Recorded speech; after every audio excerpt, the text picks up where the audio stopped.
everybody, it's the Ike Larry Show. This is episode number 6. We're still here. Counting down, man. 6 shows. Time flies when you're not having fun. Hope you guys tuned in on the last episode. I've got some reviews on it. People seem to have liked it. I thought it was a good show. I even learned a couple of things about that. But you had to pay Debbie to say she liked it. Welcome to my world. So anyway, today's topic, before we get started on our topic, I found an interesting story on the internet just a little while ago while I was perusing through the web. So this lawyer in Brazil takes his mom to get an MRI. And they enter the MRI room, and the doctors or the nurses or the technician says, any metal objects need to be removed. And with the exception of pins, if you have like pins, broken bones holding together, that they're deep enough to where the MRI doesn't really I have a lot of too much. But any exposed metals like jewelry and stuff like that needs to be removed. And they both claim they took everything off and they're good to go. So they walk in there and they throw mama on the MRI and fire it up. And her son, which was the attorney, was carrying a concealed 9mm. Which the MRI promptly yanked out of his waistband, threw it to the ground where it discharged, and shot her son in the belly, and he died. I'm like, what the heck? Lesson to be learned. Does Ghost come back to look over the scene? That's what I want to know. Possibly. The lesson to be learned is if you're going to carry a concealed weapon, don't do it in an MRI machine. That sucker might take it from you and use it on you. Yeah, you can't even take a Glock in there because part of it's metal. Oh, yeah. So, but pretty good magnet, huh? Yank that thing right out of your waistband and shoot you in the gut. It would have been better if it went to an MRI. It'd have been more funny if it would have shot the mom. Yeah, you're taking your mom to an MRI and your gun gets yanked from your belt and it shoots your mom while she's in the MRI. What a horrible story that would be. Live with that one for the rest of your life. Yeah. Well, so I thought it was a pretty funny story. Well, what about the FBI? Wait a minute. Now I got to tell this quick story. What about the video? And this is several years old now. An off-duty FBI agent, and I'm wanting to say it was here in Florida, was dancing, and he had too much to drink, and he was dancing, and did a flip or something, and his duty weapon is carrying off duty came out of his holster, hits the ground, shoots a guy in the leg. Mm-hmm. I've seen that one. Yeah. That is almost as good as the was it I think it was a DEA firearms instructor who was doing a class at the school. In Orlando. This happened in Florida. Yeah. And, he's saying that nobody's higher qualified than he is to carry these types of weapons and use these type of weapons, and promptly has a negligent discharge in the classroom. Into his foot. Yeah, that was awesome. But you got to give the guy credit. He's got a hole in his foot. He's got to be bleeding like crazy. It's okay. I'm okay. It's okay. Everybody's safe here. And he held his cool. But how about when he picked up the AR? And he's trying to he picks up the AR, but he scatters. I'm sorry. Oh yeah, it's hilarious. I mean, it's a self-correcting problem when you think you're just too damn good. I have that a lot because I'm really good in a lot of things. But there was another one a couple of years ago that may have even been in Florida too, where there's a girl. It's a sad one. It's a tragedy kind of. But this girl's like 10 or 11 years old, and she's shooting an MP5, and there's an instructor standing behind her. He's bent over the top of her, kind of holding the weapon down to keep it from rising. Oh, I see where this is going. She pulls the trigger, and guess where that weapon goes? It rises to the top and shoots the instructor right in the face. Killed him. So this 11-year-old girl, she's stay at the range with Papa and Mama, and she ends up killing the instructor by shooting him in the face. I'm like, what the hell? Yeah, we could go into a whole topic of firearms and firearm safeties here, but that would get us too far off the field, I think. Oh yeah, I'm a huge Second Amendment fan, and I own more weapons than probably most people probably should. But let me tell you, I've seen my share of weapons accidentally, in quotes, taking out lives. I've seen instructors shoot themselves in the leg when I was in Santa Fe County. Lead firearms instructor, holsters his 1911 and quickly shoots himself right in the thigh on the range with like 50 cops out there. I'm like, way to go. It ain't the gun that does it. It's the human that does it. Right. Absolutely. But if this guy could do it, firearms instructor all his life, they need to be taken serious. That's all there's to it. Absolutely. Absolutely. So very serious subject there. Yes, sir. Anyway, so today we're going to Mm. talk about you. That should be a short story. Probably done in about 30 seconds. But Well, we're gonna talk about hauntings. Did you just have a glitch on your computer? Something just glitched on mine. yeah, you glitched, but Okay, can you hear uh, me? I can hear you fine. Yeah. Something like a screen popped up and disappeared. I don't know what it was. But today we should probably Ghost. erase that part. 3, 2, and today we're going to talk to Larry about what the latest, not the latest, but what's really going on in Florida. Why is Florida such a Florida. screwed up place? Why does all evil I emanate out love of it. Florida? Let's hear it for Florida man. Why do all sad stories? Why does all tragedies, just weird shit come out of Florida? What is going on down there? Is it because of you have the Bermuda Triangle? Well, that's a problem. You have Yeah. pirates that used to raise hell up and down that coast over there. That's a Oh, yeah. problem. You got Absolutely. Haitians and Cubans that are practicing voodoo and hoodoo and all kinds of weird shit. That's a problem. You, the biggest problem Oh, is the hordes and hordes of just old New Yorkers that come down there to die. That's probably a problem. don't be disenchanting. Probably a part of our viewership here, you fool. I'm just throwing it out there. I'm just throwing it out there. You know I'm right.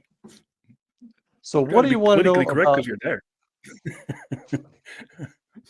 I like Florida. I do. I like Florida. So, I do anyway, too. what do you want to If you know? can, if you can dodge all the electric scooters and rascals and people on canes and walkers when you're in the store, it's all right. No, in the reality, I like Florida too. I've been to Florida. It's way too damn hot in the center, and there's a Yeah, it lot of is. people there. But no, I've flown paramotors down there. Yeah. Well, Florida's, Ike, it's an interesting place, though. People look at Florida as the spot where there's citrus trees and beaches and amusement parks, and they don't really realize what the history that comes with Florida and the history that's involved down here. We're a relatively new state. I mean, I've been to your neck of the woods, and there's ancient buildings and things down there, things that go back into the 16, 1700s, because people moving out that way. Florida's not that way, with the exception of St. Augustine. St. Augustine is the oldest city in the nation, and that's kind of a contradiction in terms when you talk about Florida being such a new state, but we still got the oldest city here. So it's interesting. I wonder which one's correct because they also say the same about Santa Fe. They say Santa Fe is the oldest city in the country. No, it is documented that the Spaniards came there in 1565, and established a colony. Now it may be that there were people in Santa Fe. I don't know. I don't know much Well, about Santa Santa Fe Fe. was a Spanish outpost, Hmm. from Mexico Hmm. because it was Mexico all anyway. But I don't know. We'd have to look it up. We need a person just stand on the side and fact check us. But Yes, yeah, yeah, I'll, yeah. I'll go with Well, you. St. Augustine, oldest town, works for me. oldest established municipality, I guess, is probably a good way to say it. Maybe, I don't know, but it's still a contradiction in terms, because Florida's a new state. Nobody came here. We really When did didn't. Florida become a state? 1845, Oh shit. 1845, yeah. Um, and it was a territory of the U.S. in 1820. It was founded by the Spaniards. The Spaniards came here, set up shop, set up uh, religious religious spots to kind of convert the indigenous peoples that were here. What And he's there trying were to say, spots folks, all is what he's trying to say, folks. They promptly killed everybody. So yeah, there was a little bit of that, but no, truly, the Spanish a was. little bit of that. I think DeSoto You're would just argue that point. you're such a buzzkill. Anyway, um, but they did try to establish this Spanish culture here, and it worked that way. In fact, a lot of people look at Florida as being just connected to uh, Spain, but during the time of our revolution, Florida actually belonged to Great Britain. And then right after the revolution, uh, it went back to Spain. It stayed that way till 1820, and then in a deal with the Spaniards, the United States got it as a territory. Uh, a lot of Native Americans moved. There were some very ancient native tribes that were here. A lot of them were gone by the 1700s, and the tribe that Florida is most known for or recognized for are the Seminoles. I don't know if you're familiar with the Seminole tribes, but the Seminoles are actually Creek Indians that moved down here in the early 1700s. And it is said that an ancient word by the indigenous people were here uh, that meant to run away or to get away, which is what the Creeks were doing. They were coming south to avoid conflict with Europeans as well as other tribes and things like that. They fled to Florida. And this ancient word was Seminole, meaning to run away or to get away. And that's how the Seminoles Hmm. got their name. But they're by by genetics, they're Creeks. They're Creek Indians from Georgia, North Carolina, northern Alabama. So it's kind of an interesting thing. And they established themselves and became pretty much the predominant tribe from the 1700s on. So, but our Were were were any of the mound builders down in Florida, like they were up in, well, I think, Indiana, Ohio, and all that area? different. I would be I can't tell you if there's a genetic or family connection between them, but we do have mounds. Now, the mounds I'm thinking of are like almost like serpent mounds, long, very long Mhm, mounds. mhm. That's not what we have here. We have mounds that are both Ais, which is the original native people to this area, and then later Seminoles both have mounds in the area, and they're all protected now uh, by law to be excavated and whatnot. But there were mounds, but not like what I'm thinking you're saying, those long Well, mounds that both, we see up in both. Ohio. I mean, there's a Yeah, serpent mound in Ohio, but I think in yeah. general they just built these big hills, ceremonial hills. I don't know if they actually buried anybody there Well, or there they were lived there there. were two types of I'm just writing something down here.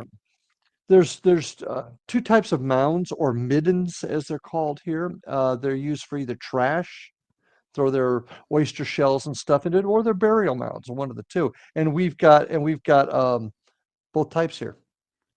And Hmm. it's funny. Quick sidebar here. Um, when US One first came through, they encountered a lot of these mounds, and this is just a story that I've been told over the years. And some of the folks constructing US One, which opened up in 1928 completely, they would see these mounds, and they were made mostly of shells, broken up shells, and they'd say, "Oh, great base for the road," and they would plow the mounds into the base of the road and build over it. And there's been stories ever since of strange things being seen in different spots on where US One is built because of the Hmm. mounds. How true that is, I do not know, um, because I've never experienced it. But that is one interesting story, nonetheless. So, since this show is all about you, it's all about Larry, folks. Larry, Larry, all the time, 24/7, Larry. So, you've experienced uh, supernatural. You've experienced apparitions and ghosts and goblins and all that kind of stuff. One or two. Do you think? Do you think you've ever experienced a Native American spirit, as in captured Oh, in sound or a voice or drums or anything like that? hmm. I can't say that I have personally. We've had some indications based upon some very basic evidence, but most of the paranormal connection with the indigenous people here come from legends. Like there's a spot in Fort Pierce, Florida. It's called the Boston House. It's one of the older buildings in town. William Turpin Jones, who became, I think, the second sheriff of St. Lucie County, lived there. And the people that, after he built the house, it was right on the Indian River.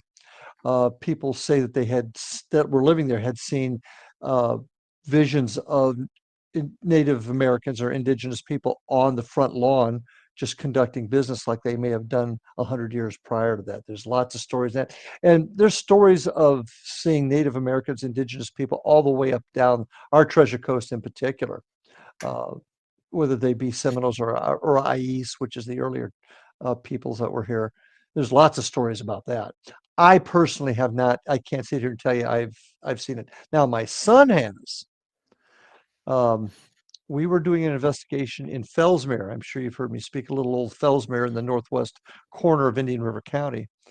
And we were actually around we call it the section foreman's house. There was a train, an early train that came from the city of Sebastian out towards Fellsmere to help build it back in the late 1800s.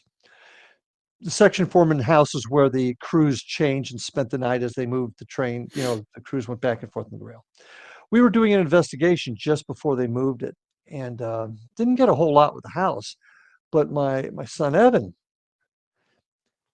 suddenly stopped and he's just staring forward. Now, Evan hates me to talk about this, but Evan has got gifts that he can experience things that others folks can't. We'll just leave it at that. He hates talking about it, but he's standing there, he's staring into the woods and almost like he was in a trance. And Evan, what's wrong? What's wrong? And he said, they're watching us, Dad. Who's watching us? There's nothing but woods behind this house here. He said, the Indians are behind the trees and they're watching us. Um, so I've known people that have experienced it, but I personally haven't. Hmm. Very interesting. I don't think I have, although I felt them. I definitely felt them, especially like quick out of Florida, back to New Mexico real Uh, quick. We have these old Spanish ruins out here. They're old missions, and they were built in the 14s and 15s. And basically, what it was is the Spaniards coming over here and using slave labor to build these giant, almost castle-looking mm, structures, mhm. and trying to convert all the natives. And there's three of them in they're all three in our county actually, and they're way out in the middle of nowhere though. And when I was a young deputy, um, like clockwork, about 2:30 in the morning, just before I go home, I'd get a dispatch to one of them, ABO. It's ABO spelled. It's ABO ruins for an alarm going off because it was a. These are protected sites. They're federal monuments now, and they usually have a little guard shack in front with a little visiting center and all this stuff. But there's nobody there at night, but it's alarmed. And every morning at 2:30, there'd be an alarm going off, and I'm like, crap. And I'd have to drive like 40 freaking miles over into that direction. And I'd pull up there and I'd have my spotlight up on the building. And in the background, you could see this giant fortress looking thing. It's like 4 stories tall, built out of adobe bricks, and it's a ruin, but you could just feel it. You could feel it. And prior to me becoming a deputy, I was still a corrections officer. One of the deputies from that same department got dispatched over there, and he ended up discharging his weapon. He just unloaded because he said he's seen all kinds of weird shit walking around out there. And he shot up a freaking federal monument, jumped back in his unit and hauled ass back to dispatch. He says, I am never going back over there again.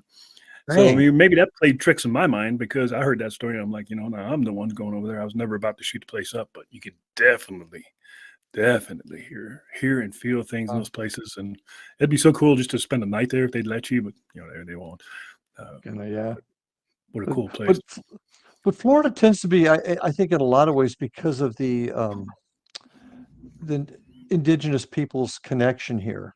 I think tends to be a very spiritual spot. And of course, the Spaniards came here trying to convert, and whether right or wrong, it was still religious, spiritual nature. So I think there's a lot of connection with that. And of course, like every place else, well, my house, my area was all built on an Indian burial ground.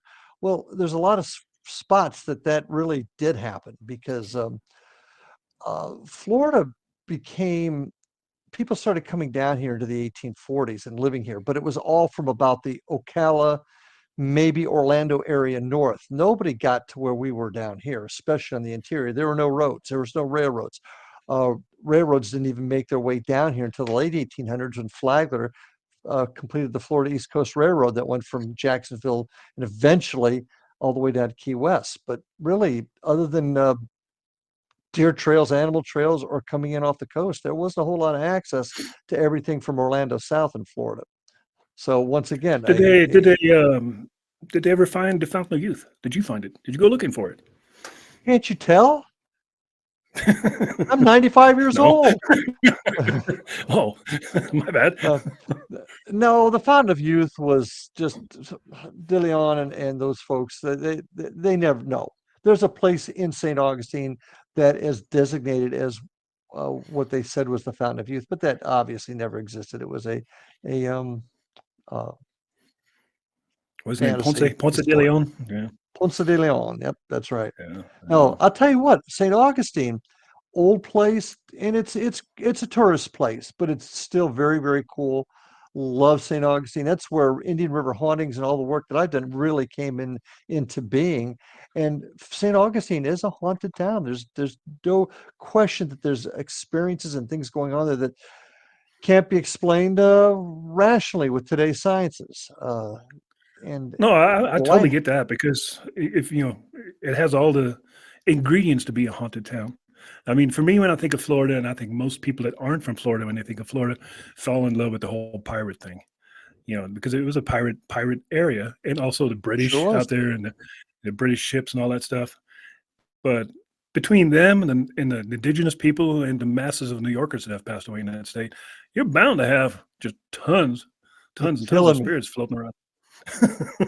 It is very haunted. In fact, I don't mind saying, I just next month, March 25th, my book Haunted Indian River County will be published. It'll be available through the History Press, and Available it on talks Amazon. about available on Amazon. Yeah, that's right, Haunted Indian River County. And it talks about just the stuff that's happening here. And I've got a couple of other books now in the queue that are going to be I'm working on now. That's going to include other parts of our area, but maybe some things involving police stations and jails and crime scenes. So all in Florida. So it's That'd be pretty good. that's Have you because thought of doing that's coloring? Have you thought of doing a doing coloring what? book? A coloring Coloring book. book. Yeah, you know, yeah, like fill No, in the apparition type thing, you know, to get kids no, haven't started thought young about into that. paranormal. You know, That's hey, that's a good idea. Get kids started early in the paranormal. You're like 6, 7 years old. Fill in the, you have an apparition of a person hanging themselves. Paint it, draw it in, connect the dots. Get them started early. Just a don't thought. listen You to can him, have that one. folks. That's a freebie. Yeah, It's a yeah. freebie. Thank you for that. So at any rate, but there's just a whole lot here that people don't realize that what Florida's about, and a lot of it's haunted. We've had some great Lighthouses. lighthouses. Yes, my favorite Yeah. by See, far is the St. Augustine Lighthouse. That place was built in the early 1800s. About 1879, it was being rebuilt. And during that rebuilding construction time, there was no railroads coming down there. So the only way you could get the materials to work on the lighthouse was by the water coming in off the ocean into the intercoastal waterways there. And they built a track that went down from the construction site down to the water, so the ships could come in, unload the material, and take it up to the site. Well, the construction foreman, for lack of a better term, I don't know what his official title was, um, boss. had three daughters, and they had a little friend that hung out with them. And these kids liked to play on the track, and they would ride the cart down to the water and hit the brakes like an early roller coaster type thing. Well, one day the brakes didn't work, and the car left the track, went into the water, killed three of the kids. Uh, Perfect for the coloring book. But go ahead. That'd be good. killed two of I, two of the little girls that were sisters died, and their friend died. And since that time, it has been said that the two sisters still haunted the lighthouse. Well, about 2010, and this is in the book, I talk about this a lot because this is how it all started for me. And of course, we've talked about my initial vision in that what happened to me in the jail years ago. That was my first real paranormal experience. But now it's about 2010. My oldest boy, Ryan, who's now 26, was just turning 10. He was just turning 11. He was just turning 11. And he wanted to go to St. Augustine, go to the lighthouse because he'd watched an old Ghost Hunters show. Now, in the episode I'm talking about, they got they were investigating the lighthouse in St. Augustine. They put a camera at the base of the spiral staircase going to the top, and they clearly got head and shoulders of something looking over the banister. Fraction of a second later, it was another flight up. A fraction of a second later, it was another spot. Something along those lines. Never that I know of has ever been debunked. So Ryan wanted to go. So off we went, and we went up there. We went through the full tour. He had a great time. Said, "Dad, can we take it again?" I said, "Sure." So I paid tickets for 2 more tours for the next tour. And the guide said to us, you did this tour once, you get the deal. It's a smaller group.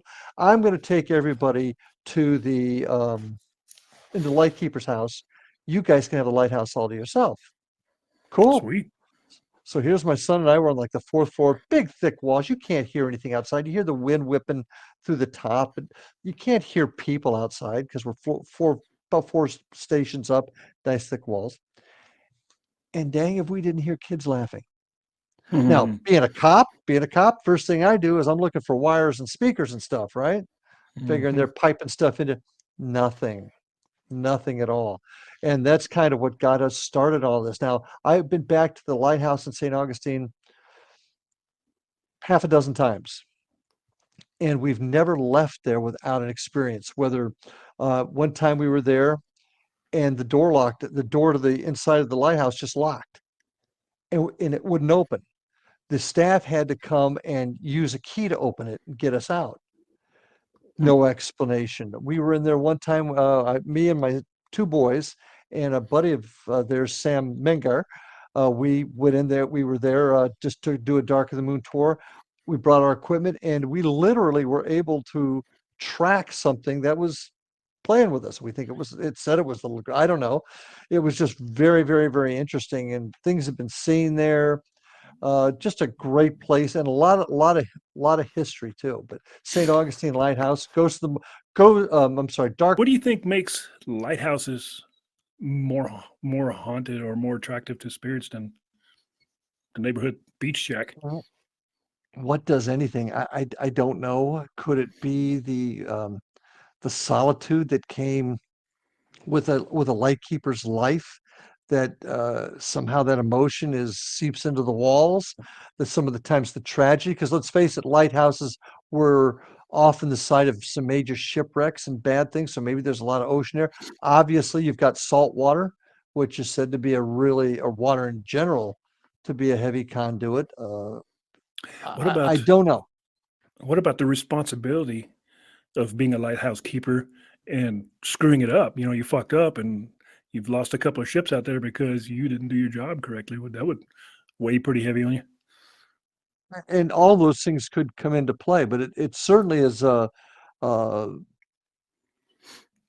lighthouses are known to have those kinds of occurrences. And a friend of mine, Heather Langdon, wrote a book on the haunted lighthouses in Florida, also through the History Press. And she talks about some of the other stories down that involved with other lighthouses, not only in Florida, but let's look all over the country. I remember, the old Ghost Hunters. One of their first episodes was at a lighthouse off the coast of Rhode Island, I think.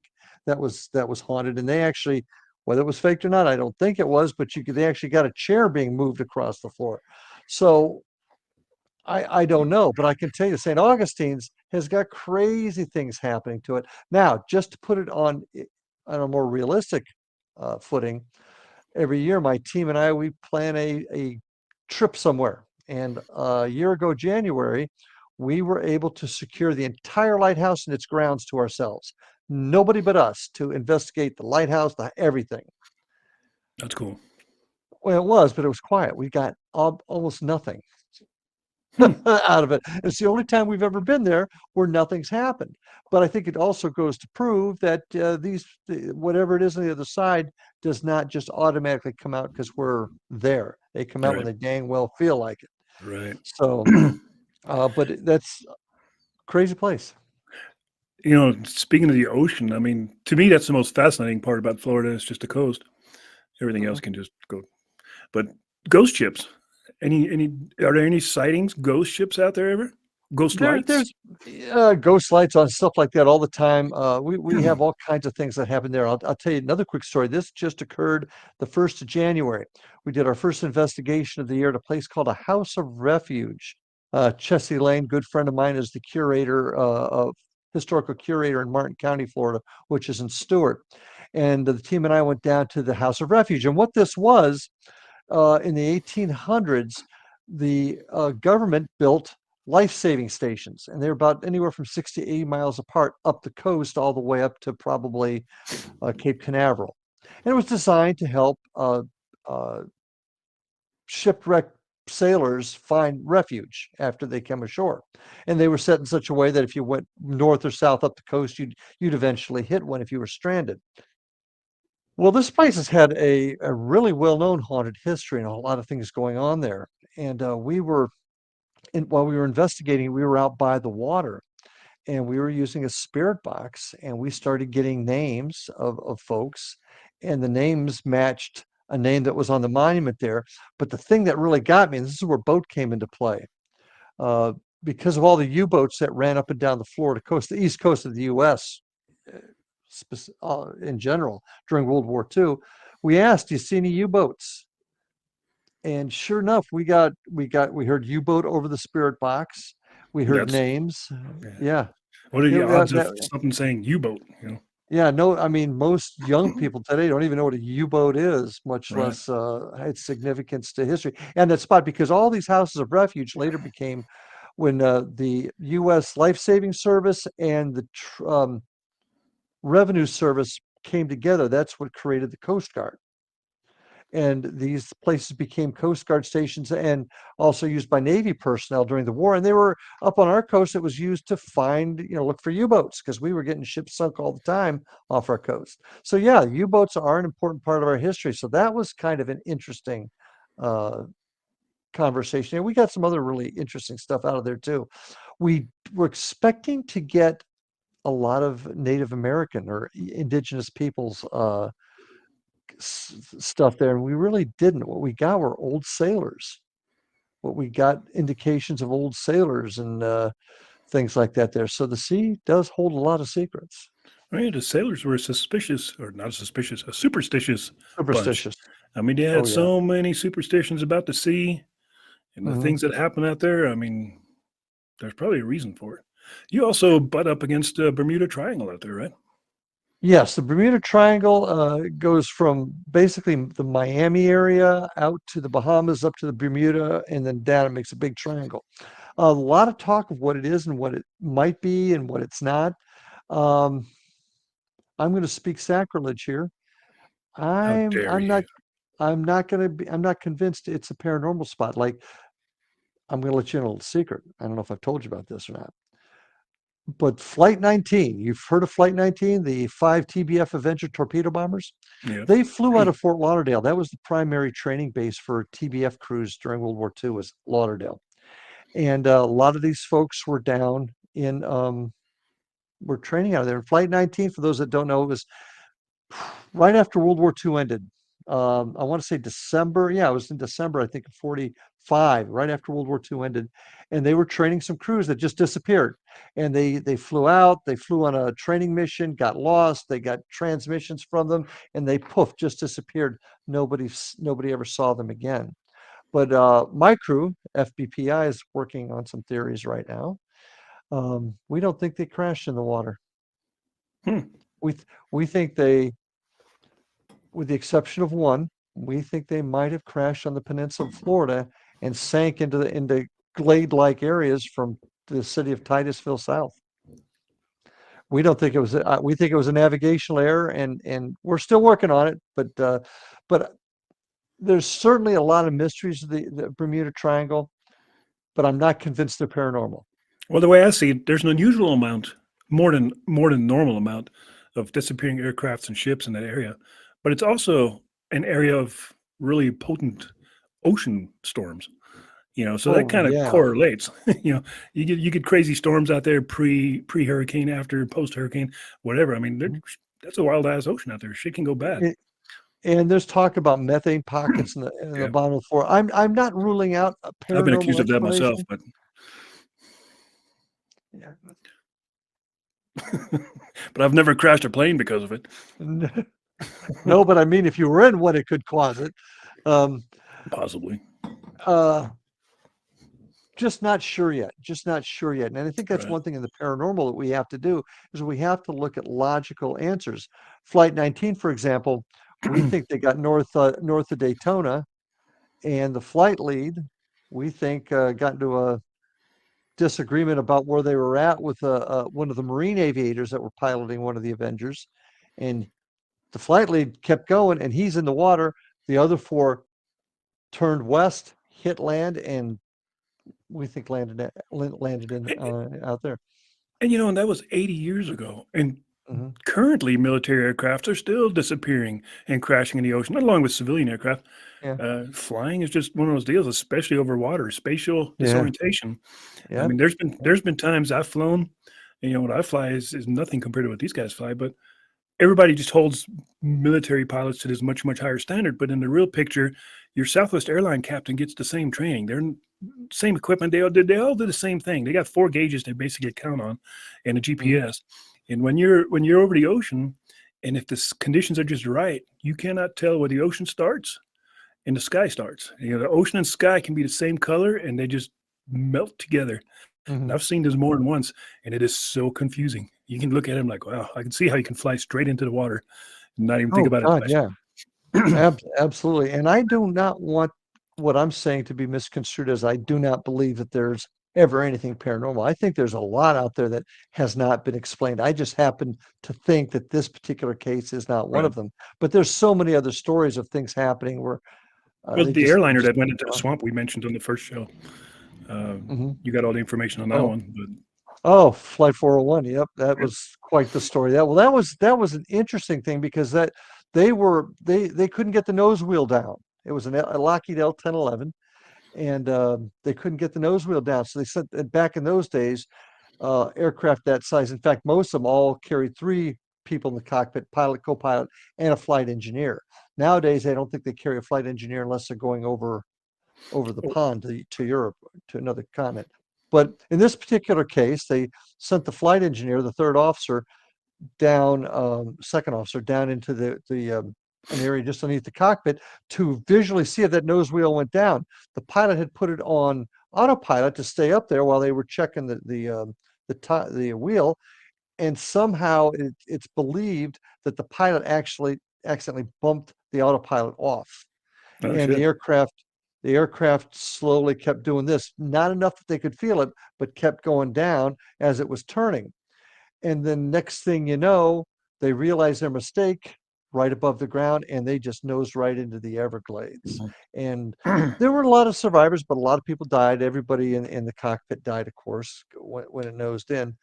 But the cool thing, and nothing's cool about the tragedy, but the interesting thing that happened were the stories that came out afterwards, where it is believed that parts that were salvaged from that L-1011 were put into other Eastern Airlines. It was an Eastern Airlines flight when Eastern Airlines went belly up in the 80s. But they said that, and this crash happened in 72. But they say they used parts off that L-1011 that were salvaged into other ones, and that caused particularly the captain to appear in other Eastern Airlines L-1011s, even had discussions and talking with folks on the aircraft. Mhm. One person got upset because they saw the guy in a flight uniform, which wasn't unusual. People would hot seat to Mhm. cruising hot seat to another night, but he was just sitting there straight ahead. And the lady looked at him, and she looked at him, and he wouldn't react to her. Then he was gone, and she became hysterical, told the flight crew. Other members of the flight crew saw the captain or sometimes the flight engineer just standing there, and poof, they were gone. Now, back in those days, you didn't talk about stuff like that because they would send you to a shrink. I mean, you could get suspended from your job, so people didn't talk about it. But the word got around to all of the crews in Eastern Airlines about what was going on, and a number of them had experiences where they would see the captain sitting in a seat in the cabin, and then he was gone. And that all occurred. That was down the Miami area. I think Mhm. they were flying into Miami, and she went into the Everglades down there west of Miami. Wow. Yeah. I remember reading a story about an airliner talking about autopilot. They Mhm. had this airliner on autopilot, and back then they allowed visitors up to the cockpit.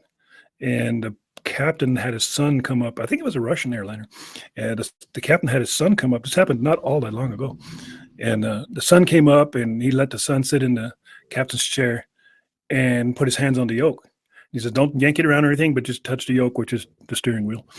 And what that essentially does is automatically disengages the autopilot as soon as you Pilot. shake the yoke. Well, they didn't catch that.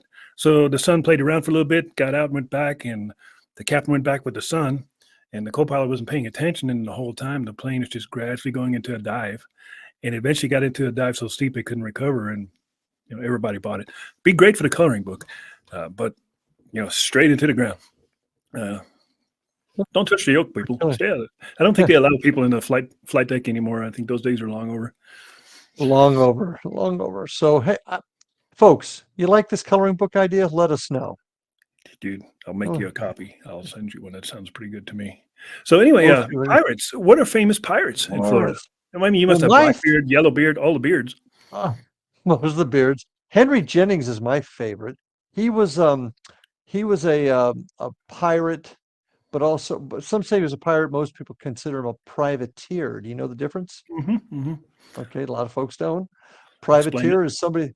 A pirate is an armady. I'm going to sink your ship and take all your booty. Poor choice of words. All your stuff. Weird. It's happened to me before. I don't want to talk about it. Anyway, a privateer does the same thing, but they have the permission of a government. In this case, with Henry Jennings, it was the British government said, "Yeah, go ahead and take all the stuff you want from any ship. Leave our ships alone and give us a cut of the money." And he ran roughshod up in this area in south in Florida, and ended up stealing a lot of the. We had why we're known as the Treasure Coast is we had a large fleet that went down here in July of 1715, and it was a heavily laden Spanish treasure fleet that went down, and they recovered most of it and had a little survivors camp up near a town called Sebastian, and Henry Jennings went there and raided it 4 or 5 months after the ships went down and took most of their gold and jewels and silver that the Spaniards had taken from Central South America area, raped and pillaged down there. And Henry Jennings later renounced his piracy. "I'm so sorry, forgive me. I was so bad for being a pirate." And the British government said, "Hey, Henry, that's cool. We forgive you. Hey, do you want to be governor of Bermuda?" Sure. So That's he how became the politics governor. got started. Well, it's just like anything else, just like today. You could lie, steal, cheat, even commit murder and be successful at politics. Boom, boom. Do you know why pirates love Beyonce? Remember, this is a family show, sort of. No, why? She's the queen of R&B. This was for the kids. See, we are kid friendly. Yeah, but that was bad. That was bad. So yeah, pirates. Obviously, pirates ran roughshod in the Caribbean, the Dry Tortugas, which is a place like Bermuda. They took an ex-pirate, put him as governor, and the place turned into be a pirate haven because the pirate took care of his buds.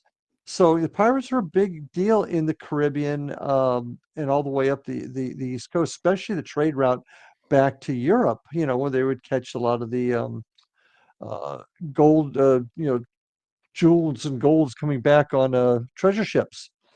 And what would happen is just there are several different routes, but one of the main routes was you go up the East Coast, you get to about where Cape Canaveral is now, you hang a right, and that was one of the favored trade routes back to England. So the pirates would just sit back and wait. And they were just a nasty bunch, I bet. I mean, people, idolize them now, just like they do with a lot of historic events. They've become romantic in a way, but I don't think back in those days there would have been anything romantic about living aboard a vessel in the ocean to begin with. Could you imagine the diseases, the stench? They must have been just nasty. Well, yeah, and that's Florida has a lot of wild sour oranges. You know how they got here? The Spaniards. Spaniards would stuff their holes full of sour oranges. Their what? Oranges, huh? They stuffed their what? Their ships. Oh, Jesus! For a minute, I was concerned. Boy, your mind is just in the gutter there. I Mr. just wanted to clarify because I was thinking of probably what the other 40 people that are going to watch this think. Like I've never heard that oranges being transported that way. Well, what happened was you understand scurvy, right? Mm-hmm. Scurvy was a lack of vitamin C, and that's why you used to hear Brits back they called limeys. limes, citrus, scurvy. Hmm. But the Spaniards used sour oranges. Now, where did they get the sour oranges? Thank you, Marco Polo, bringing oranges back from the Orient to that area that grew them. Sour oranges tended to last longer in the hulls of the Spanish vessels, and they would pack their hulls with the sour oranges so they could have citrus and not get scurvy. They'd come across the ocean, and when they got here, they still had plenty left, and they'd continue to eat them and throw the seeds out, and that propagated sour oranges in Florida, and they became wild. And then they were combined with other uh, sweeter versions of it, and that's one of the ways that Florida citrus industry got kicked off. In fact, Hmm. Indian River, where I'm at, some of you may remember, Indian River fruit was considered to be the finest citrus in the world, and it wasn't just a brand name; it actually came just from the Indian River County area. So, Wow, uh, very interesting. interesting story, yeah. And It's similar. most of the It's funny how our states are so similar in a lot of these stories. I think, I live right next door to the Manzano Mountains, and Manzano is Spanish for apple. And mhm, there's an old apple orchard out there in the mountains that's been there for hundreds and hundreds of years. Guess how it got there? The Spanish. Spaniards brought them, yeah. So there's a common thread there, absolutely. Um, Cattle came to Florida early Yeah. on. People don't understand why, but the Spaniards brought them. When the Spaniards left, they left them here. And for decades, they ran wild until not only the Seminoles that were inhabiting the areas from Lake Okeechobee south, as well as the Anglos that were coming in, redomesticated them. And Florida became one of the early cattle states in the nation. So Hogs, folks don't oh, well, hogs. Hogs wild were everywhere. chickens. Well, yeah, yep, Spanish brought all this stuff. yep. They're probably So responsible for bringing Sasquatch. He's probably originally Spanish. I would lean more Italian because he's pretty hairy, but if you're Italian, don't get your feelings hurt. okay. You're a Sasquatch. Really? No, not you. But you Oh, could okay. be. You could be the Nordic Oh, Sasquatch. Nordic style. Okay. So, but see, those are just some of the interesting things that people don't realize about Florida from back in the day. And hauntings, we got tons of hauntings here. We've got some. Uh, we've got some stories that just defy imagination. We got other ones like we had there's a place in Port St. Lucie, Florida, and any folks out there that are from this area, you'll know when I mentioned the Devil's Tree. Hmm. This is a spot in Port St. Lucie. It's a big oak tree, and years ago, when I was a young cop south of here, we knew about the spot, and it got talked about back in the day before Port St. Lucie was incorporated, and the sheriff's deputies would go. They would drive back there, and there'd be all kinds of strange things happening at this big oak tree that's now part of a park. But back in the day, it was back in the woods near one of the many drainage canals that we have. And back in the 70s, there was a guy named Gerard Schaefer. Now, Gerard Schaefer was a deputy sheriff with Martin County, who was also, as an off duty kind of thing, gig, he was a serial killer. Yeah, he was a serial killer. And Florida. well, he took some of his victims back to where the tree was and did some of his terrible deeds. And to this day, and I think this is just my opinion, a lot of it is exaggerated, but there is indications of paranormal activity back there where Schaefer actually did his nasty deeds. There's folks that have had experiences back there. There's a lot, of course, which comes with that. Stories that people have exaggerated, changed around, or Mhm. made something. But it is known to have paranormal activity back there. So we've got all kinds of crazy. Heck, you want to go into the 1920s?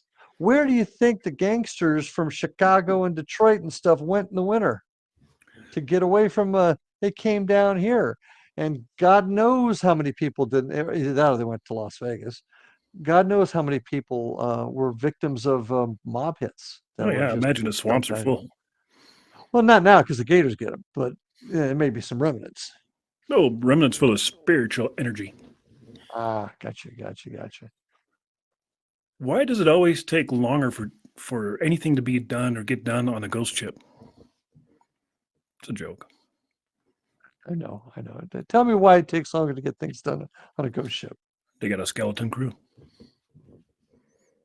Folks, I had nothing to do with writing these jokes, okay? Nothing to do with it. Damn, I'm on fire. Ah, I'm on fire. you, you're on fire. Um, but baseball, another cool story. And Baseball. teams would come. Baseball, yeah, it's in spring training. You go over to Tampa. There's a what is the name of that hotel in Tampa now? But known for scaring the dickens out of baseball players for seeing ghosts in it. Oh my gosh, hold on, haunted hotels in Tampa. I got to look this up now. I can't believe my old man brain forgot this. But there's talk about haunted Tampa hotels. I'm gonna look this up real quick. Thank God for Google, right? Hmm. There we go. Yeah. Don Caesar Hotel is one of them, but there was one big hotel. It might even have been in St. Petersburg, where baseball players would go, and they would end up seeing in later years seeing ghosts of players in the past, Babe Ruth and stuff like that. I'm going through this right now. Plant Holly. Da, da, da, da, da. I should have looked this up before. Sorry about that. I just, Jeez, can't believe you didn't. but yeah, but yeah, but uh, even baseball has its haunted. It's not just Field of Dreams. Ghosts have been seen in hotels where players stayed for spring training or visiting games and stuff like that. Um, there was one guy that I used to know. He even experienced some stuff over there. I won't mention his name on the air, but he played ball. Um, so we've got everything. It's not just old stuff. We've got new stuff there too. You know, that's another thing is hotels and motels, especially these like old decrepit little, 1950s, 60s, early 70s era Mhm. motels out here in the West, Yep. especially on Route 66. I mean, they're just creepy just by nature. By looking at them, you're like, oh my god, the stories that place could tell. Oh, I know. And once again, energy. Bradenton, the old, I think it's a Hilton now in Bradenton, Florida, is supposed to be very, very haunted. Um, folks come down here from vacation, maybe go through a bad breakup. They're at a hotel, husband, wife leaves them, and they end up killing themselves. There's all kinds of crazy things that have Old happened. New Yorkers Oh die. God, you're doing it again. Jeez, oh Pete's. Speaking of that, I mean, the place I was police chief at, we had quite a few motels and hotels in our town, and it wasn't unusual for people to die in those damn rooms. I can think of probably four or five right off the top of my head. One was a homicide. Uh, she was brutally murdered in her room, and man, 2 months later, that room's rented back out like nothing ever happened. New carpet, new bed, you're good to go. Horrible. There was a huge blood Yeah. stain on the floor, the whole 9 yards. I mean, just like you see on TV. Hmm. And then we've had suicides. I can think of two suicides, and then the rest of them are all just medical issues. Old New Yorkers Hmm. on their way to Las Vegas, probably. But they check in after driving all day. They're stressed out. They check in and they lay down on the bed, and that's the end of that. Yeah, yeah. Sometimes they get left in vans too. Yeah. Sometimes they sleep in vans and get Yeah. don't wake up. But yeah, hotels and motels would be a great place to if you're an investigator and you're thinking like, man, I don't live in a place where I don't have these cool coasts and pirates or New Mexico style. I bet you have a hotel or motel in your town somewhere. Well, I got to tell you, we've got a hotel here. It's called the Driftwood Resort, Driftwood Inn. Guy named Waldo Sexton built it. Actually, it started off as a beachside house for his family to go, and then later he built it into a resort. I won't bore you with the whole story now, but it's pretty interesting. And Waldo died 67. Okay, he's the guy that really put Vero Beach on the map. And this now resort was kind of like his probably the one spot everybody knows him the most for. There's a lot of things in Vero, but the Driftwood Inn is what everybody knows him for, and he's still seen there. For example, there's one story. It's about 15 years old now. The guy that runs Zach Zabrowski, who runs the front desk, he was security there at the time, and he sees, along with other folks, a lady down on the beach. And this is before we had phones in our ears, and they see this young lady talking to somebody, and she's dressed up like a hippie from the 60s, but she's a younger girl. And they're looking, nobody pays attention to her because she's off the property, right? And a little while later, Zach gets a call that there's somebody in what was Waldo's room in the old part of the building. And he goes up, knocks on the door, and it's this young lady that's a hippie. And how did you get in here? And she'd somehow conned housekeeping to let her in. But how did you know to go into this room? Well, he told me I could use it. It was his room. Who did? And bear in mind, she was never on the property. Waldo did. He was just telling me on the beach I could use his room, and there she was in his room. Take that for whatever it's worth. We do tours out of there. It's we base a lot of our tours on the beach there. And I'm sitting there one night. My son had taken our guests down on the beach with some K2s to K2 meters to check out the beach and stuff. And I'm just sitting there waiting for him, checking my emails. And I start hearing a woman crying. I mean, sobbing, literally over my left shoulder, right? So I'm sitting here like this. I hear the crying. I turn around, nothing there. Wow. We had another cool story. This is about just before COVID. It was just before COVID this happened. I did a tour with a group from Canada. Did you say COVID? I did. Oh, by the way, folks, I'm testing positive for COVID right now, just so you know. So don't get too close to your screen. So yeah, we don't really know how this spreads. No, this way. Stay that way. Yeah, we don't know how this spreads. So don't lick the screen. So anyway, it was just before COVID, and they were from Canada. They called me up to do a special tour. They called me on a Tuesday night. They said they got to leave Friday. Can you do a tour for us on Thursday? I said, sure, no problem. So I get there Thursday night. I check in up front with my buddy Joe, who's at the desk that night, and he said, yeah, we had some problems here last night, and not sure what it was. And we think it's the folks you're taking out tonight. I said, what happened? We don't know, but it had to do with water. I said, okay, I'll ask them. Folks get down, we do all the pleasantries and stuff like that. And I said, so did you guys have some trouble last night in your room? Yeah, we did. Eyes got big. Well, what happened? Well, they said they'd left. They'd gone out. And this is once again in the old part, which was originally where Waldo had built for his family's home. He said they went out, and when they got back an hour and a half later after dinner, they heard water running. They walk into the bathroom. Now, in the old part of the resort, all the bathtubs are all the old claw bathtubs, basically four legs. They got hot and cold spigot going. They said they walk into the bathroom. Both the spigots are on full blast, all the way to the chocks. The plug is in the bottom of the tub, and the water is about to come over the side. Now, we've investigated spots before where water pressure on old plumbing can turn them a little bit, but these were full on. Yeah, I've experienced it myself. Yeah, that's right. You have. Yeah. And the husband then leaned in a little closer to me and said, yeah, Larry. And the hotel's hair dryer was in the middle of the tub. And when we left, it was 20 feet away on the counter. Oh, okay. So that was cool. And kind of as an interesting side note, and this happens a lot on our tours. It was after COVID, actually, a little bit after COVID. I got a group coming through, and the big long table that we sat at the end, which was right next to where this room was, there were folks there. So I got my folks out in the front of the old part of the resort and talking to them about the final stories. But this person gets up from the table and walks over to us, and it was the guy from Canada. And what was kind of cool, and this happens a lot, he was able to regale my guests then with the story of what happened to him a couple of years prior in that same room. So, once again, a hotel. Final story in this one. You'll like this one. So, they contract with a guy to do heavy work there, and Waldo's room needed some work done on the floor. This is only a couple of years old right now. And the guy's name was Chris. He goes in, he's got a walkie-talkie to talk to the front desk, and nobody's supposed to be in there. The room's vacant. He gets up to the room, and suddenly Joe says the walkie-talkie goes off. And Chris says, I thought you told me nobody was in here. Nope, nobody's in here. The room's not been rented out.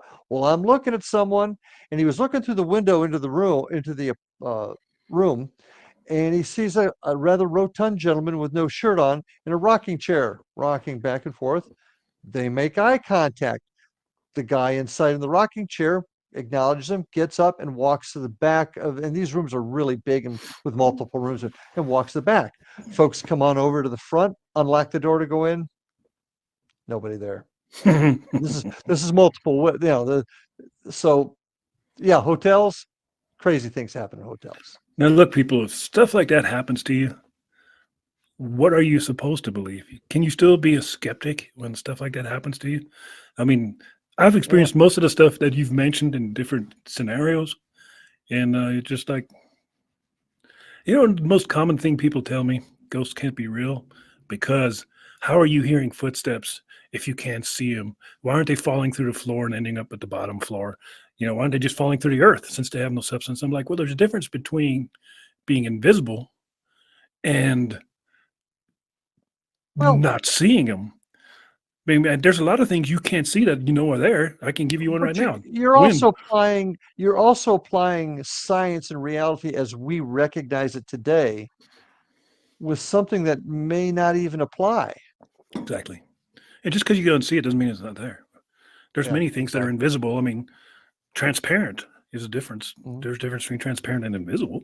Air. I mhm, don't see air. You only know air exists when it bounces off of something. But you know it's mhm, here, obviously. yeah, So 'cause we're breathing it. yeah. So, yeah, yeah, hotels, really, really cool. Streets, I mean, From we've what got spot go ahead. from what I remember, because I've been to Tampa, there's a lot of old motels in that neighborhood. And a lot of old New Yorkers. Tampa, Of once again, folks, I want to apologize for him because we love New Yorkers, okay? course we Anyway, do. yeah, well, Tampa, once again, one of the older cities in Florida. They've had a port there for years. Tampa, Jacksonville, even Miami had ports way back into the 1800s. I mean, Tampa's known for its cigar production because, and that's the result of the Cuban population that has immigrated there over the years, and that's why Tampa's well known as a cigar spot. But lot of old things have happened over there. A lot of tragedy, hurricanes. They've had civil disturbances there. There's a lot of things that have energy related that have happened there. And as I'm saying this, I'm thinking of a hurricane. Think of Hmm. the energy and Hmm. and just the breadth of the distance a hurricane covers with all that energy. Yeah, giant swath of just hell coming at you. Yeah, yeah. Static electricity coming Not at you. not fun. Not fun. No, no. I think that isn't. I think Florida is like the number one state for lightning strikes, which New Mexico Oh is like yeah. second and third. We used to be Yeah. second. I think we're third now. Uh, Yeah. Yeah, Florida is number 1 for lightning strikes. A you know lot of why? energy here. Oh, those old New Yorkers, metal canes, Uh, walking around, get struck by lightning. Like, get out of the storm, uh, fool! Put that cane down. Lightning rod. how many people when they're down here for the first time, they have hurricane parties. They go out and they stand in it. I think my Oh yeah. sister still does, but then it's my sister. Yeah. I'm not gonna go there. I know I would. Oh yeah, because I'm a tourist in Florida. I have to see what's going on. Um, yeah, I guess. I got my cure in Hurricane David in '79, so I didn't I Yeah, I'm moved down guessing. here in '70. I guess in one big storm, once you've seen it, you've seen it. There's nothing there's absolutely nothing enjoyable about a hurricane. Uh you get lighter ones like ones and twos that are coming through and may not do a lot of damage, but still the headaches they cause. But you get the big ones that come through that can just tear a swath through your area. There's nothing fun about that Oh whatsoever. no, Nothing. of course not. I wouldn't think so. Well, another great distinction between Floridians and New Mexicans. When it rains in Florida, it's another freaking rainy day. When Mhm. it rains in New Mexico, and this could be any time of the year, I would bet you right now that probably a third to probably half, maybe two-thirds of the population will go outside and stand in the rain and look up and just be thankful. And like, oh my God, this is so nice. I love the rain. Rain is beautiful. Mm. They worship rain and water in this state, and probably all southwestern Well, states. But well, for understandable it's, reasons. it's It's like pretty when you're in your dry out house, there. you're sitting in your house and you hear your first raindrops. I guarantee you 80% of the population of New Mexico immediately runs to the front door or back door and sticks their head out like, holy shit, it's raining, and then stands out there and gets wet. I'll tell you something about rain in Florida. I've never seen a place in my life where it could be raining in one spot and 50 yards away be dry. It'll do that here too. What happens here is you get hail because we're so high. I actually had a Mhm. really gruesome fatality one time on a sunny day, and there was cumulus clouds building, cumulus nimbus clouds, big thunder hits, And but they're just scattered. There's one here, maybe one way over there, and I get dispatched to a rollover, and it's dry, sunny, sunny, sunny, sunny, and then instantly, just like a line on the road, it's ice, and this ice is about 2 inches deep, and it was just a hailstorm that passed through, and it was only Wow. maybe 100 yards long. So it's this dry pavement, 100-yard stretch of solid ice, 2 inches deep with balls, like marble-sized balls, and then it's dry Mhm. again. And this 16-year-old girl in the station wagon with her brother, 14 years old, hit that ice. And Oh God. when I get there, she's ejected, laying in the shoulder, and he's clearly 10-7 or dead inside the vehicle. Right. And I look at her, and I'm like, I check for pulse. I don't see anything. I walk away. I check on the boy, and I go back to her. She turned out to be alive. She survived. He didn't. But same, they were just panicked. I mean, she was, it was a straight road. She hit that ice and probably hit the brake or something and started yawing around. But that happens here a lot. You could be driving and it'd be sunny, and next thing you know, you're in a freaking snowstorm, and then it's sunny again. Not unusual. Mm. But Yeah. another distinction between us and you guys is your rain is warm. When I used driving trucks, I'd spend a lot of time in Florida. Yeah. A lot of freight goes to Florida, like rocking chairs, canes, and stuff for the New Yorkers. But spent a lot of time going to Florida. And when You're it such rained, a hater. when Such it a rained, hater. when it rained down there, you'd stick your hand out and like, oh, this water is warm. It's like raining bath water out here. You don't do that in New Mexico. When it rains out here, it's just right above the freezing point, regardless what time of the year it is. Yeah. I'm looking at I'm looking at trying to find my hotel in Tampa. I'm pissed off about that I couldn't Now, folks, remember I'm that. making fun of New Yorkers because I like making fun of people. I'm a bully. Doesn't mean You I have are good anything at that. against them, because I'm pretty sure the mob hosted my wife's wedding out here in New Mexico. I'm 99.9% sure. So they treated me really well. Just a Okay. disclaimer. Moving right along. Yeah.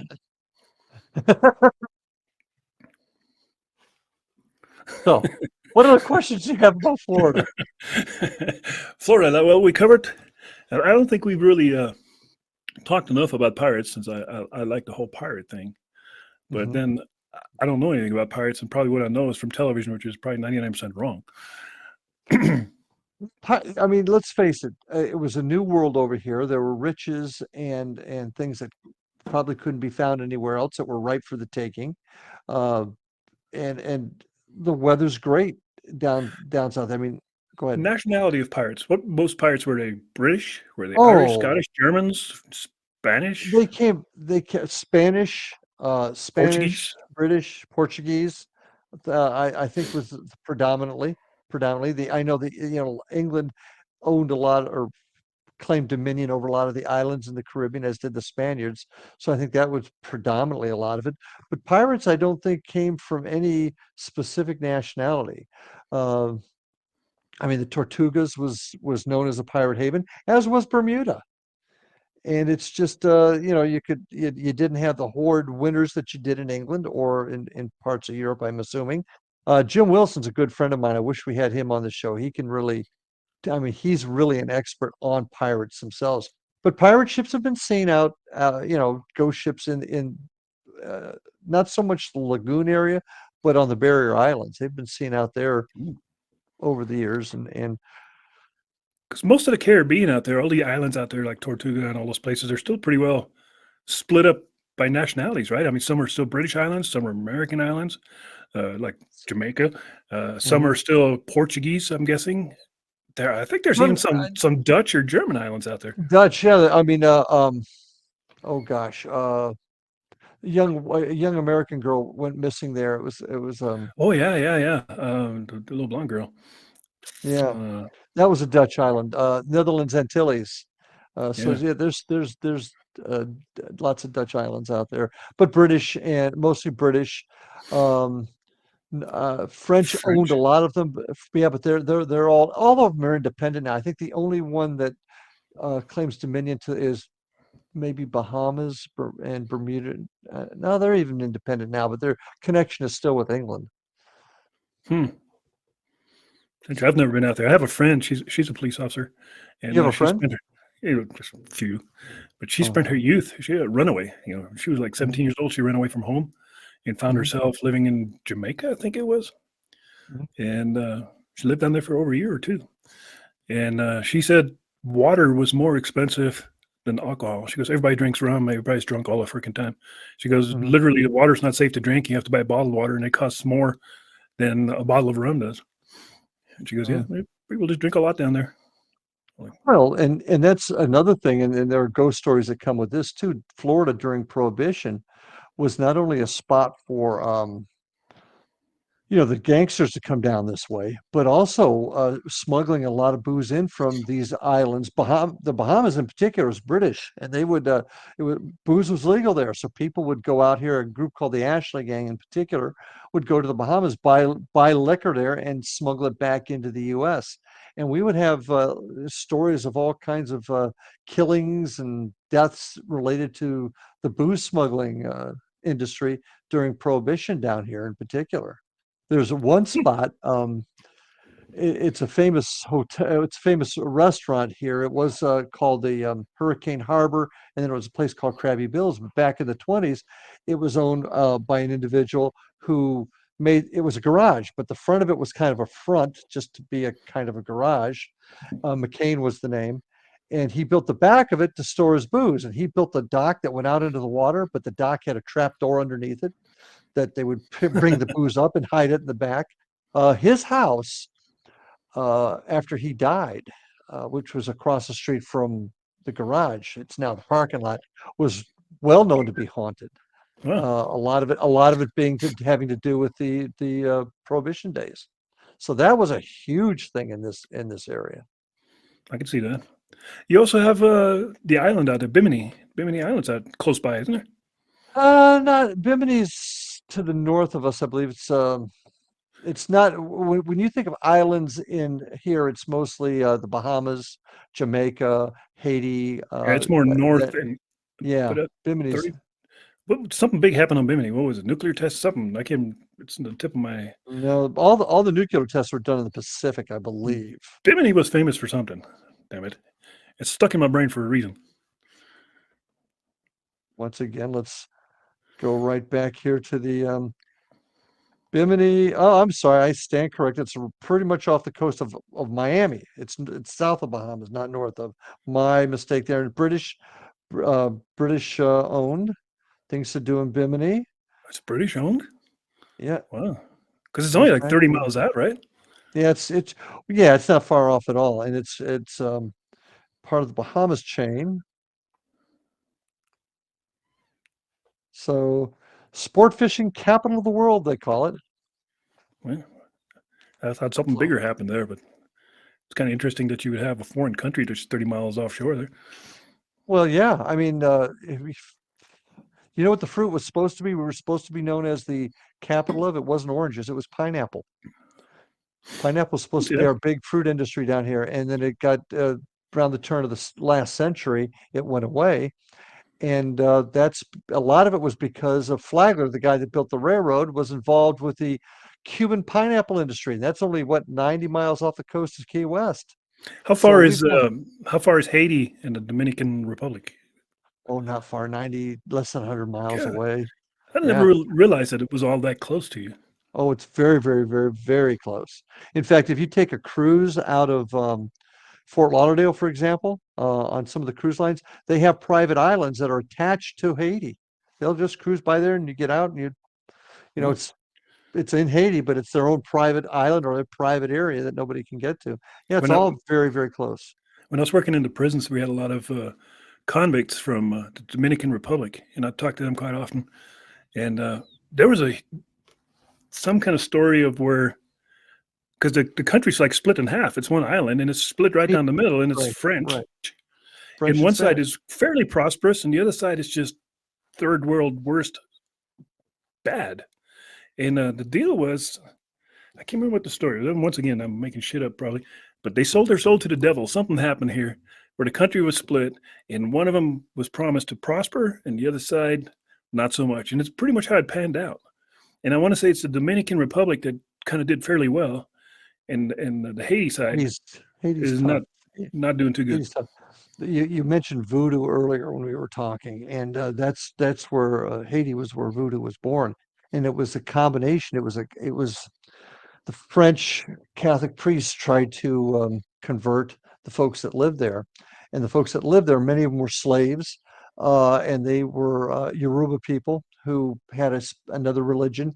And basically, voodoo is the uh, connection of Catholicism. Now, the Yoruba, I'm sorry, that's Santeria, but Bantu. I can't remember exactly now, but it was the combination of their old religious beliefs in Catholicism, Mhm. and many of their uh, deities resemble Catholic Mhm. entities, especially in Santeria, which is more Spanish. But yeah, voodoo is very, very nasty, and that's what came out of there. In fact, Serpent in the Rainbow was a Mhm. great book on it, and it talked about zombies. I mean, that's where zombies came from, was voodoo and Haiti. And Zombitos. where else yeah, and where else do we deal with voodoo, or hoodoo, as it's also known, as a more Americanized version? New Orleans. Why? Because many from Haiti were taken up to the Slaves. French area. Plantations. Yeah. Yeah, French Plantation slaves. area in New Orleans. So I But could people, spend, that's another topic we could spend hours on, but what some people don't even realize that the whole Bermuda area, all those islands out there, they're predominantly black. Those are all slaves. These people weren't yeah, indigenous out oh there. They yeah. didn't come from there. They were dropped off there. They were Well, escaped they were slaves. dropped. Or just Well, or they were plantations on those islands. yeah, The islands were yeah. claimed by French, British, Spanish, and yeah, a lot. That's exactly it. It's crazy, crazy to think of. See, you have a fascinating state, and there's a lot of shit We going do, on. we do, and I've really had a. I could go on for hours talking about the interesting things like that around here. Have you ever gone snorkeling, diving? Oh God, yeah. See, I just wanted to make sure because I was going to just let you have it if you said no. Because there's No, so many I cases where people live by the ocean and don't do anything with the ocean, and then that it's not just the ocean. It's like people live in the Colorado Rocky Mountains but never go into the forest. People live at the yeah, ocean and no. like I don't touch the ocean. Oh no! I'm Well, like you're the only time I go to the ocean is to fish, frankly. I'm not a big beach goer. I don't like to lay on the beach and bake. But I love to fish on the beach. Um, but snorkeling, oh God, yeah, I've seen some really cool things. In fact, there's a boat right off the beach here now that sank in 1899 that you can still see. You can't see the old shipwrecks, of course. They were all broken up, but yeah, there's lots of cool things to snorkel, and it's an easy way to do it. Easy way to see what's under the surface. yeah. Whenever I come out to see you, I mean, you're going to see me naked out there making snow angels in the sand on the beach. I mean, I'll probably get arrested, but luckily you have That all the will connections out there, and I probably be all that will right. scar me for life. That will scar me. No, I'm sorry. The vision, the visuals. I'm sorry. Anyway, You don't need to play it off. You know you want to see it. We often mock anyway, what we don't understand. yeah, and I don't understand that comment at all. So we'll just leave it at that. Whatever. So, do you eat Yeah, but you eat raw oysters? yeah, I do. Me too. I love raw oysters. Yeah, yeah. Even though I personally know a guy who got hepatitis from one. Yeah, you got to be careful. I mean, oysters, clams, used to be a real plentiful. Pollution has made it a little rough now, and you got to be careful not to get a bad one because they'll make you sick as a dog. But yeah, seafood's great in Florida. Absolutely fantastic. So Yeah, I admit that when I was in Tampa, we had some pretty good seafood, but I yeah, don't know if it competes with California. Man, California's got some awesome seafood. I'll The take the whole word seafood. the whole Mexican influence over there. Like you get fish tacos, you Oh, we got can him here. not the same, not the same. Oh, There's okay. Oh, your Hispanics on your side are not so much into spicy foods, and I know this because we actually had a prison riot because of it. The Cubans don't like spicy food. The Puerto Ricans absolutely don't like spicy foods, and they were incarcerated in New Mexico on contract. And in New Mexico, everything's spicy. You know this when you were here. What's the first thing we fed you? So enchiladas with green chili on them. yeah, yeah. And the Hispanics on your side don't like real spicy foods. They're all about beans, baked beans, that kind of stuff. We literally had a prison riot because of spicy foods out here. I think we're pretty well mixed over here with that because Fellsmere is predominantly of Mexican culture. Now, the So Mexicans I would bring mean, in the spice. Yeah, oh boy, and it's some of the best Mexican food I've ever had in my life is in the town of Fellsmere. So if yeah. you ever come here, that is where we will go. It is fantastic. So I might have to make that trip pretty soon. Yep, I think you're going to have to. You're going to have to. Fellsmere haunted as hell. That place, the things, and how we found out about that spot was I'd retired from the state and just went to work out there in Fellsmere as I was too young to actually fully retire. And folks found out what I did and started talking to me about Fellsmere. Next thing I know, I bring my team out there. The old school, which is now the city hall. We've had unbelievable. It's all in the book, by the way, if anybody's interested. Available on Amazon. Discount for old New Yorkers. But not old New Mexicans. Is that what do you call you? New Mexicans? Is that how you? Yes. Hello. Okay. Yeah. Okay. What do you think Old, we're called? that's you. I don't know. Old is what you are. Anyway, um, just and the things started happening out there. Everything and plenty of folks have seen a lot of uh, a lot of apparitions. We've had a lot of things happen. We've got some of the best EVPs we've ever had out of Fellsmere. Um, Elevators going up and down on their own, things banging the walls that we can't explain. One of my That'd be favorite cool. stories is I'm sitting in my office one day. I was the detective there. I'm sitting in my office there. The chief comes in over. He just had a meeting in the old school, and he said, "Larry, you need to get over to the conference room in the school." And that was a little room that was off the stage, which in the old auditorium. And I said, "What's up, boss?" He said they were sitting in there. He was there, the department chaplain, the lady that ran the Boys and Girls Club, a couple of the city officials were having a meeting in there, and they watched the door. And they came to me with this. They watched the door leading to the stage open and close right in front of them. And I interviewed all of them. They all saw it, and I couldn't make it happen over there. Another cool story. We had a cleaning lady. Her name is Letty. She's talked about in the book, and she got a hold of me one day and brought me over there. And it was right after Memorial Day. I want to say 2016, roughly. And she said, look at these windows. And there were little fingerprints in the windows. She said, this is on a Tuesday. She cleaned on a Friday night or Saturday morning. Nobody was in the place until we came back Tuesday. Nobody. Little kids' handprints on the windows. I saw those myself. She said, those weren't there. I cleaned them. Unless somebody opened up the school and allowed kids in there. That's it. And the folks that in the basement of the school was where they had the Boys and Girls Club at the time, and they constantly had problems like that. They would come in and find kids' handprints all the way. The kids in the old school would talk about their friends that they were playing with that nobody else could see. Now, kids do that on occasion, but you put all this stuff together. The best story, one of the other No, best no. stories. If I was the cleaning lady, I'd be really pissed off. I mean, you little Oh, assholes she could have cleaned this was. shit up. I'd leave a bottle of Windex out.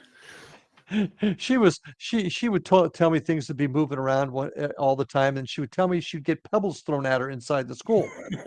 I said, okay. Well, I'm sitting at my desk one day, and Letty comes over and he goes, Larry, look at this, and she's holding a pebble. This was just thrown at me. I said, great, get it the hell out of here. Yep. Yep. I'm not gonna play with it. So it was just before Hurricane Irma in 2017, I think, came through. And I was taking a group through there on a tour. My team was upstairs getting ready to do an investigation after the tour. And I'm downstairs in the basement and I hear footsteps coming down the stairs and the door rattled coming into what was then the Boys and Girls Club. Myself and all the guests, we turn and look, there's nobody there. I said, okay, looks like it's going to be active tonight. I go walking upstairs just to make sure it wasn't my guys, and they're all huddled next to the elevator. They'd just got an EVP. Now, bear in mind, there were no kids in that building at all. It's like 7, 8 o'clock at night. And they said, Larry, listen to this. And you hear one of my teammates, Mark Holt was his name, ask the question, Billy, which is a little boy that we call him Billy. We don't know if that's his name, but that's what we call him. Is this the room you like to be in? It's on our website, folks. Go to paranormalfbi.com, go to evidence, it's on there. And you clears the bell, you hear a little boy say, yes, sir. How does that happen? How does that happen? Yeah.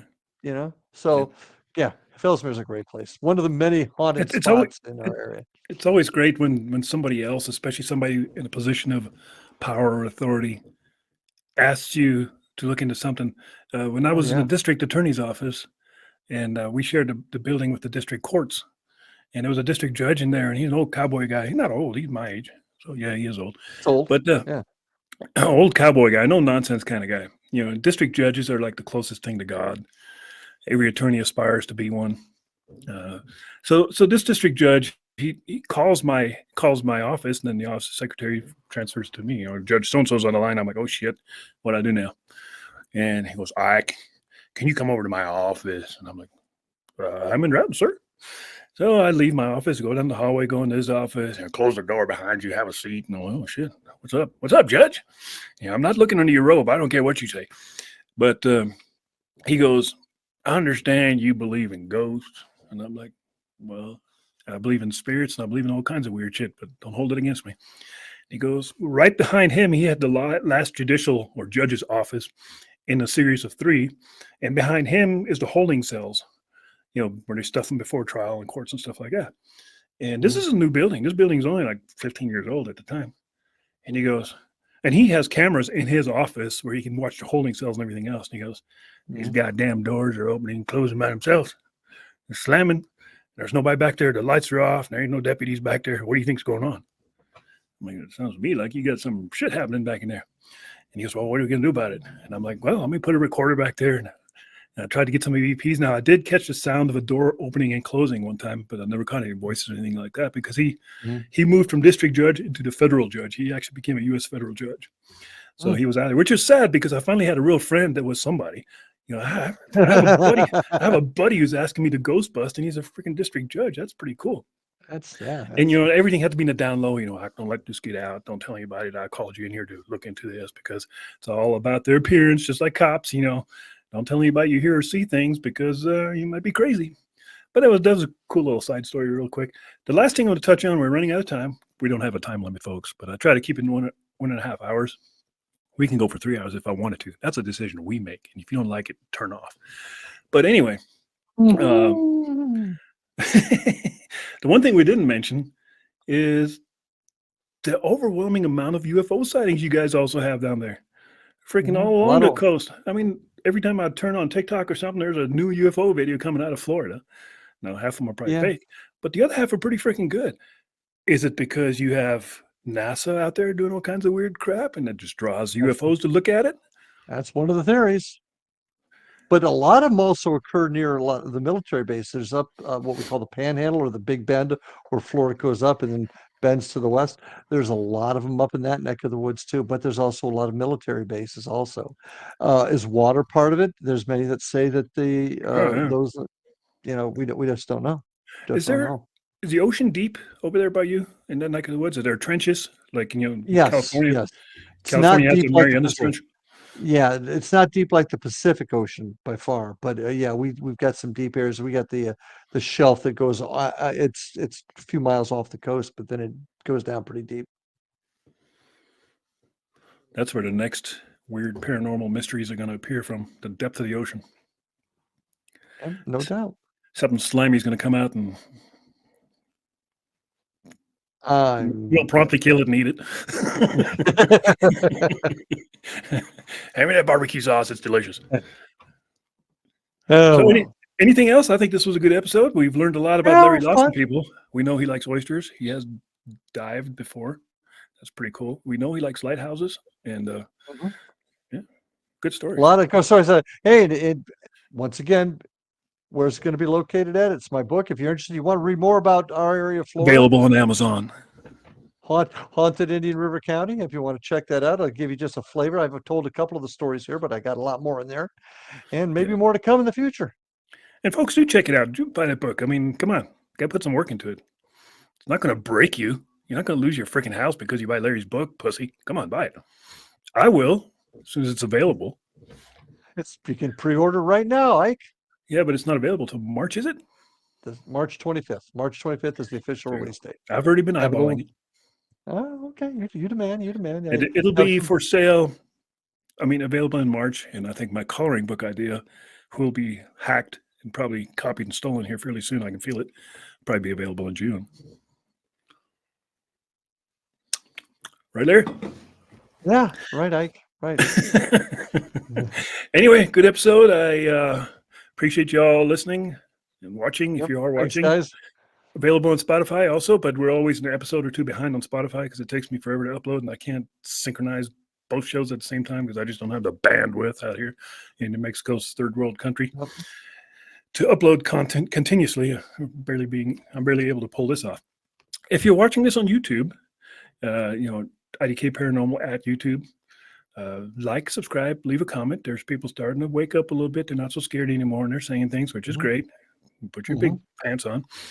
And go to Indian River Hauntings on Facebook, as well as Florida Bureau of Paranormal Investigation. You can also catch us on YouTube at Indian River Hauntings 2341. And you can also catch little glimpses of this show on TikTok, which is IDK Paranormal at TikTok, and also Spotify. If you search, leave your comments. Like I said, you can leave any comment you want. If we follow, it's a different story. But say what you want. Right, Larry? Let's call it a day. Absolutely. All right, let's a day. Let's see it next a day. See you next We'll week. see you next Sunday. Bye. Sunday. Take care. Bye.